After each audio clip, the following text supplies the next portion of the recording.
अस्सलाम वालेकुम dear students. कल हमने बात की थी रिएक्शंस के मुतालिक, रिवर्सिबल रिएक्शन और इरिवर्सिबल रिएक्शन के मुतालिक हमने तफसील से पढ़ा था। आज हमने इक्विलिब्रियम के मुतालिक पढ़ना है। इक्विलिब्रियम के मुतालिक पढ़ने से पहले हम थोड़ा सा जो हमने कल स्टडी किया था उसको हम थोड़ा सा रिवाइज कर लेते हैं। आपको याद होगा कि हमने कल पढ़ा था कि हमारे पास एक फ्लास्क में कैल्शियम कार्बोनेट मौजूद है। हम क्या करते हैं, इस फ्लास्क का मुंह किसी कार्ब की मदद से बंद कर देते हैं और इस कैल्शियम कार्बोनेट को गर्म करते हैं। जब हम कैल्शियम कार्बोनेट को गर्म करते हैं तो कुछ इस तरह रिएक्शन वकूअ होता है जिसमें कैल्शियम कार्बोनेट है ये डिकम्पोज हो जाती है। इस डिकम्पोजिशन के नतीजे में कैल्शियम ऑक्साइड और कार्बन डाइऑक्साइड बना देती है। अब ये एक रिवर्सिबल रिएक्शन है। कैसे रिवर्सिबल रिएक्शन है? क्योंकि पहला जो रिएक्शन है फॉरवर्ड रिएक्शन, उस फॉरवर्ड रिएक्शन में क्या होता है कि कैल्शियम कार्बोनेट जो है जब इसको आप गर्म करते हैं तो ये डिकम्पोज होकर कैल्शियम ऑक्साइड और कार्बन डाइऑक्साइड बनाती है। आप चूंकि इस रिएक्शन में पहले रिएक्टेंट, चूंकि ये कैल्शियम कार्बोनेट यहाँ पर रिएक्टेंट्स के तौर पर इस्तेमाल हो रही है, इसलिए पहले मरने में रिएक्टेंट्स प्रोडक्ट्स के अंदर तब्दील हो जाते हैं। रिएक्टेंट्स प्रोडक्ट्स के अंदर तब्दील हो जाते हैं। फिर जो का फ्लास्क का मुंह बंद होता है, यहाँ पर ये आपके पास प्रोडक्ट बने हैं कैल्शियम ऑक्साइड और कार्बन डाइऑक्साइड। तो कार्बन डाइऑक्साइड जो है वो इस फ्लास्क से बाहर नहीं जा पाती। उसका नतीजा क्या निकलता है कि वो कार्बन डाइऑक्साइड दोबारा कैल्शियम ऑक्साइड के साथ रिएक्ट करती है और इस रिएक्शन के नतीजे में वो दोबारा कैल्शियम कार्बोनेट बना देती है। यानी ये प्रोडक्ट्स जो हैं ये दोबारा इसके अंदर तब्दील हो जाते हैं, रिएक्टेंट्स के अंदर तब्दील हो जाते हैं। पहली मरतबा रिएक्टेंट्स प्रोडक्ट्स बनाते हैं, फिर से वही प्रोडक्ट्स जो हैं वो दोबारा रिएक्टेंट्स के अंदर तब्दील हो जाते हैं। इसलिए इस रिएक्शन को हम क्या कहते हैं? रिवर्सिबल रिएक्शन कहते हैं। अब एक रिवर्सिबल रिएक्शन जो होता है, कल भी मैंने आपको समझाया था कि इसके अंदर दो रिएक्शन होते हैं, फॉरवर्ड रिएक्शन और रिवर्स रिएक्शन।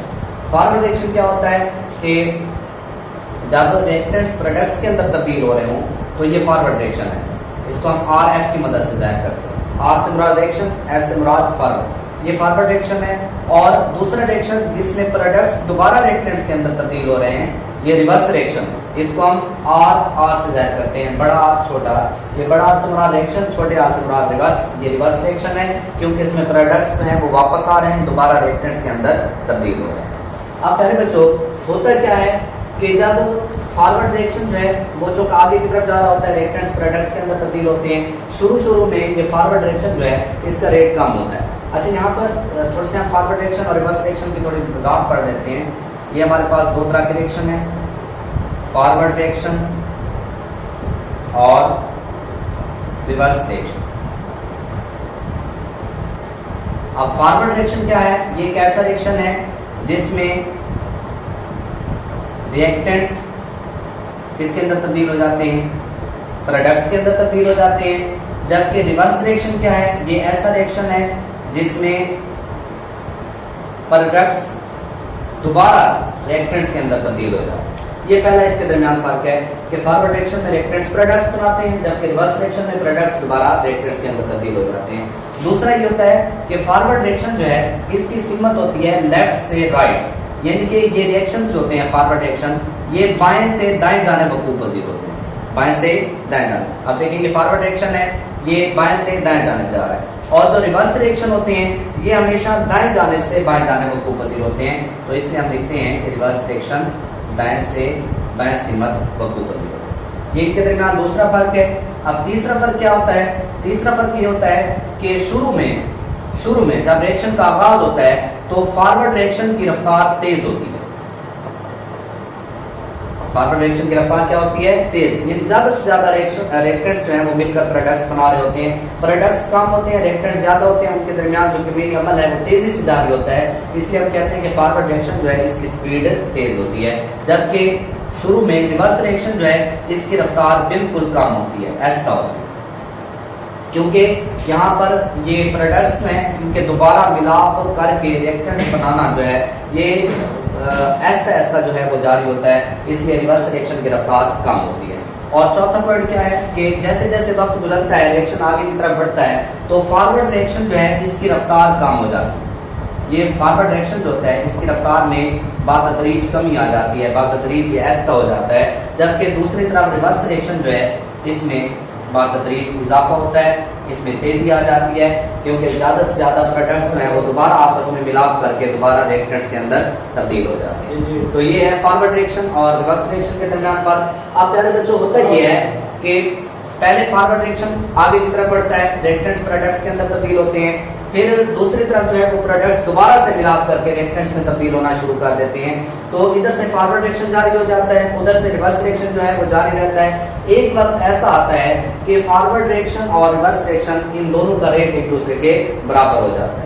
फॉरवर्ड रिएक्शन और रिवर्स रिएक्शन का रेट एक दूसरे के बराबर हो जाता है, और ये जो रिएक्शन मिक्सचर है जिसके अंदर कैल्शियम कार्बोनेट भी है, कैल्शियम ऑक्साइड भी है, कार्बन डाइऑक्साइड भी है, इनकी मिकदारें कांस्टेंट हो जाती हैं। तो वो हालत जिसमें फॉरवर्ड रिएक्शन और रिवर्स रिएक्शन का रेट बराबर और रिएक्शन मिक्सचर की मिकदारें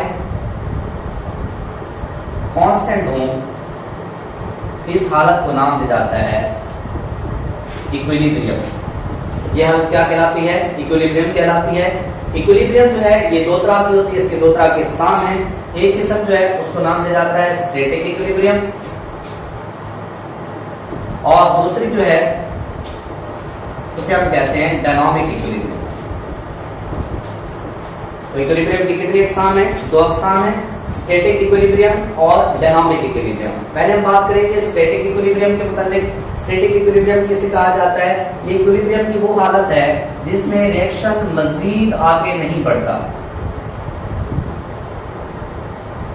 इक्विलिब्रियम की वो हालत जिसमें रिएक्शन मजीद आगे ना बढ़ रहा हो, रिएक्शन रुक चुका हो, तो उसे हम क्या नाम देते हैं? स्टैटिक इक्विलिब्रियम का नाम देते हैं। ये स्टैटिक इक्विलिब्रियम जो है ये अमल ज्यादातर तिबाई मज़ाहिब पर रूनुमा होता है, यानी कि फिजिकल फिनोमिना जो है उसके ऊपर स्टैटिक इक्विलिब्रियम देखने को मिलता है। जैसे मिसाल के तौर पर कोई इमारत है, वो इमारत झुकी हुई है, वो गिर नहीं रही बल्कि अपनी जगह पर कायम है, तो ये स्टैटिक इक्विलिब्रियम है। स्टैटिक इक्विलिब्रियम में यही होता है क्योंकि वो इमारत ना गिरने की वजह ये होती है कि उस इमारत के ऊपर जो चारों तरफ से फोर्सेज अमल कर रही होती हैं वो तवाज़ुन में होती है, चारों तरफ से बराबर फोर्सेज अमल कर रही होती हैं, जिसकी वजह से वो इमारत जो है वो मुनहदम नहीं होती, गिरती नहीं है, अपनी जगह पर कायम है।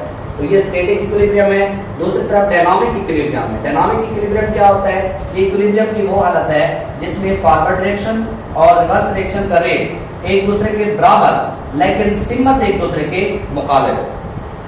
इक्विलिब्रियम की वो हालत जिसमें फॉरवर्ड रिएक्शन और रिवर्स रिएक्शन का रेट एक दूसरे के बराबर लेकिन सिमत मुखालिफ हो, उसे हम क्या नाम देते हैं? डायनामिक इक्विलिब्रियम का नाम देते हैं। जैसे मिसाल के तौर पर इसी रिएक्शन को हम समझ लेते हैं, ये फॉरवर्ड रिएक्शन है, ठीक है, फॉरवर्ड रिएक्शन आगे की तरफ जा रहा है, लेफ्ट से राइट हो रहा है, अपोजिट हो रहा है, और रिवर्स रिएक्शन जो है वो पीछे की तरफ आ रहा है, यानी कि राइट से लेफ्ट की तरफ, ठीक है जी। अब एक हालत ऐसी आएगी, पहले फॉरवर्ड रिएक्शन जो है वो आगे जाएगा, रिवर्स रिएक्शन यानी रिएक्टेंट्स प्रोडक्ट्स के अंदर, प्रोडक्ट्स दोबारा रिएक्टेंट्स के अंदर तब्दील हो रहे होंगे, ये रिएक्शन जो है वो दोनों तरफ से जारी होगा। एक हालत ऐसी आएगी कि फॉरवर्ड रिएक्शन यानी कि रिएक्टेंट्स के प्रोडक्ट्स में तब्दील होने, और रिवर्स रिएक्शन यानी प्रोडक्ट्स के मिलकर दोबारा रिएक्टेंट्स बनाने की रफ्तार एक दूसरे के बराबर होगी, लेकिन रिएक्शन मुखालिफ सिमत में जारी होगा।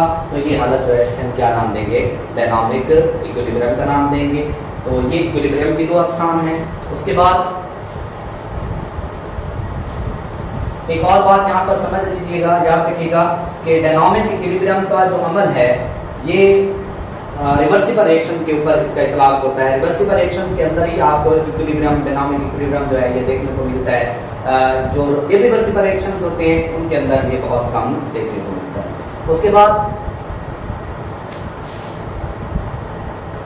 ग्राफ की मदद से उन्होंने रिवर्सिबल रिएक्शंस की भी थोड़ी सी उन्होंने वजाहत की है, डायनामिक इक्विलिब्रियम को उन्होंने थोड़ा सा समझाने की कोशिश की है। ये पहले हम क्या करेंगे, एक ग्राफ बना लेंगे। ये हमारे पास एक ग्राफ है, ठीक है जी।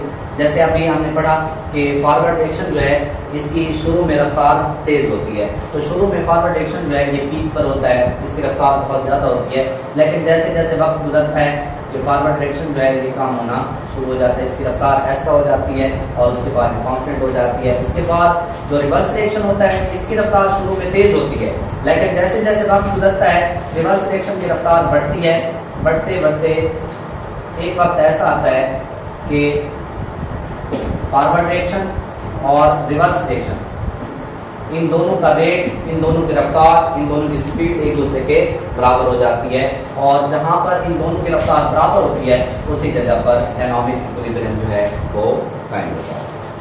उसके बाद डायनामिक इक्विलिब्रियम की मैक्रोस्कोपिक खसूसियात हैं।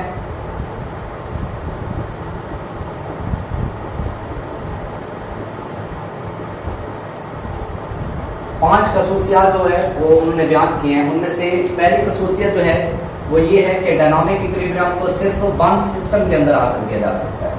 ये सिर्फ डायनामिक इक्विलिब्रियम का अमल जो है ये आपको वन सिस्टम के अंदर देखने को मिलता है। उसकी रीजन क्या है, ये हमने पिछले टॉपिक के अंदर, पिछली वीडियो के अंदर डिस्कस किया था कि अगर आप फ्लास्क का मुंह खोल देते हैं तो उसका नतीजा क्या निकलता है कि ये जब कैल्शियम कार्बोनेट जो है इसकी डिकम्पोजिशन होती है तो कार्बन डाइऑक्साइड यहाँ से एस्केप हो जाती है, यहाँ से बाहर चली जाती है, जिसकी वजह से ये रिएक्शन जो है ये मुकम्मल हो जाता है। ठीक है, रिएक्टेंट्स जो है वो सारे प्रोडक्ट्स के अंदर तब्दील हो जाती है। लेकिन अगर आप फ्लास्क का मुंह बंद कर देंगे, ठीक है, तो सिस्टम के अंदर ये सारा सिस्टम जो है वो मुकम्मल तौर पर क्लोज हो जाएगा। अब ये कार्बन डाइऑक्साइड गैस बाहर ना जा सकेगी, जिसकी वजह से ये कार्बन डाइऑक्साइड दोबारा कैल्शियम ऑक्साइड के साथ मिलाप करके कैल्शियम कार्बोनेट बना देगी। तो इस तरह आप डायनामिक इक्विलिब्रियम जो है उसको हासिल कर सकेंगे। तो पहली शर्त यही है कि डायनामिक इक्विलिब्रियम को आप सिर्फ वन सिस्टम के अंदर हासिल कर सकते हैं। दूसरा पॉइंट है कि जब इक्विलिब्रियम का अमल होता है तो इक्विलिब्रियम की हालत में रिएक्शन नहीं रुकता, रिएक्शन नहीं रुकता। हमें ऐसे लगता है कि रिएक्शन रुक चुका है, लेकिन रिएक्शन रुकता नहीं है, बल्कि सिर्फ फॉरवर्ड रिएक्शन और रिवर्स रिएक्शन का रेट जो है वो एक दूसरे के बराबर हो चुका होता है। रिएक्शन जो है वो दोनों तरफ जारी होता है। ये दूसरा पॉइंट है। उसके बाद तीसरा पॉइंट जो है उसमें उन्होंने बताया है कि जब इक्विलिब्रियम का अमल जो है वो वक़ूफ़-पज़ीर होता है तो इसमें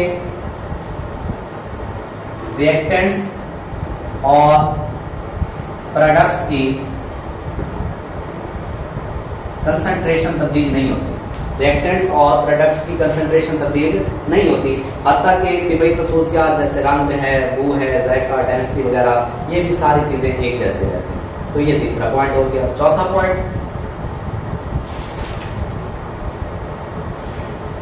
इसमें हम हमें बताना चाह रहे हैं कि डायनामिक इक्विलिब्रियम या इक्विलिब्रियम जो है इसको आप किसी तरफ से भी हासिल कर सकते हैं। यानी चाहे तो आप रिएक्टेंट से, अगर रिएक्शन फॉरवर्ड है तो उस सूरत में भी आप हासिल कर सकते हैं। रिएक्शन जो है उसमें रिएक्टेंट्स प्रोडक्ट्स के अंदर तब्दील हो रहे हैं तो उस दौरान भी हासिल किया जा सकता है। यानी अगर आप रिएक्शन को रिएक्टेंट से शुरू करा दें तब भी इक्विलिब्रियम हासिल होगा, रिएक्शन को आप प्रोडक्ट्स की तरफ से शुरू करा दें तब भी जो है इक्विलिब्रियम को आप हासिल कर सकते हैं। तो रिएक्शन जो है इसको रिएक्टेंट्स और प्रोडक्ट्स दोनों तरफ से हासिल किया जा सकता है। ये इसका चौथा पॉइंट है। और आखिरी पॉइंट, पांचवा पॉइंट ये है कि इक्विलिब्रियम की हालत जो है इसमें खलल डाला जा सकता है, इसको डिस्टर्ब किया जा सकता है। जैसे मिसाल के तौर पर कोई रिएक्शन हो रहा है, ठीक है जी, उस रिएक्शन के अंदर अगर आपने मिसाल के तौर पर रिएक्टेंट्स के 1 मोल इस्तेमाल किए हैं, ठीक है जी, 1 मोल के इस्तेमाल के बाद आप जो है इक्विलिब्रियम हासिल कर लेते हैं। अगर वहाँ 1 मोल के बजाय आप 2 मोल इस्तेमाल कर लेंगे, दूसरा मोल जो है वो उसके अंदर शामिल कर देंगे, तो उसका नतीजा क्या निकलेगा, तो रिएक्शन जो है वो डिस्टर्ब हो जाएगा, इक्विलिब्रियम जो है वो आगे की तरफ चला जाएगा। लेकिन जो भी हालत हो, इक्विलिब्रियम जो है वो हासिल जरूर होता है, देर से या जल्दी से, वो इक्विलिब्रियम जो है उसको आप हर सूरत में हासिल कर सकते हैं। तो ये वो 5 पॉइंट हैं जो डायनामिक इक्विलिब्रियम की मैक्रोस्कोपिक खसूसियात को ज़ाहिर